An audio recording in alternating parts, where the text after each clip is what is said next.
स्मिता मांगेगी शिवांश से माफ़ी। जी हाँ दोस्तों, वो होने वाला है जिसकी हमने कल्पना भी नहीं की थी। हम बात कर रहे हैं कुमकुम भाग्य के अपकमिंग ट्रैक के बारे में। तो जैसा कि आप लोगों ने एपिसोड में देखा ही होगा कि शिवांश यहाँ पे जेल में फंस गया था, लेकिन शिवांश को बचाने के लिए प्रार्थना जो है वो सारा इल्ज़ाम अपने ऊपर ले लेगी कि ये सब कुछ मैंने ही किया है। ऑफकोर्स वो शिवांश को अब पसंद करने लगी है, तो वो शिवांश को इस मुसीबत में फंसने नहीं दे सकती। सारे इल्ज़ाम अपने ऊपर लेने के बाद शिवांश जो है वो एड़ी से लेकर चोटी तक का पूरा जोर लगाते हुए यहाँ पे नज़र आएगा कि किसी भी तरीके से वो प्रार्थना को बचा ले, क्योंकि वो ये नहीं चाहता कि एक रात भी प्रार्थना जो है जेल में काटे। अब ये सारी सच्चाई जो है रौनक को भी पता चलेगी, क्योंकि पुलिस ऑफिसर रौनक को बता देंगे कि शिवांश जेल से निकल चुका और प्रार्थना ने सारा इल्ज़ाम अपने ऊपर ले लिया है।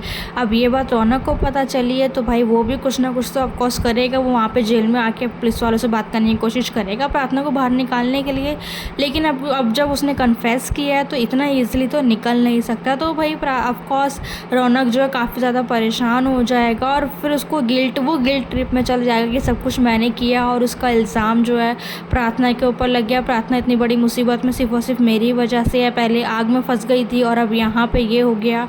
तो इस सारे गिल्ट के चक्कर में कहीं ना कहीं वो ये डिसाइड कर लेगा कि अब चाहे कुछ भी हो जाए मैं ये कन्फेस कर लूँगा कि सब कुछ मैंने किया है। अब जब ये वो कन्फेस करने चाहेगा तो ऑफकोर्स स्मिता उसे फंसने नहीं दे सकती, क्योंकि वो अपने रौनक से काफ़ी ज़्यादा प्यार करती है। तो वहाँ पे स्मिता उसे रोकने की कोशिश करेगी, लेकिन रौनक जो है प्रार्थना के आगे कुछ देखेगा नहीं, कुछ सुनेगा नहीं। तो वहाँ पर स्मिता जो है वो आगे आएगी और रौनक को बचाने के लिए स्मिता को अब प्रार्थना को बचाना पड़ेगा और उसके लिए उसे शिवांश से बात करनी पड़ेगी।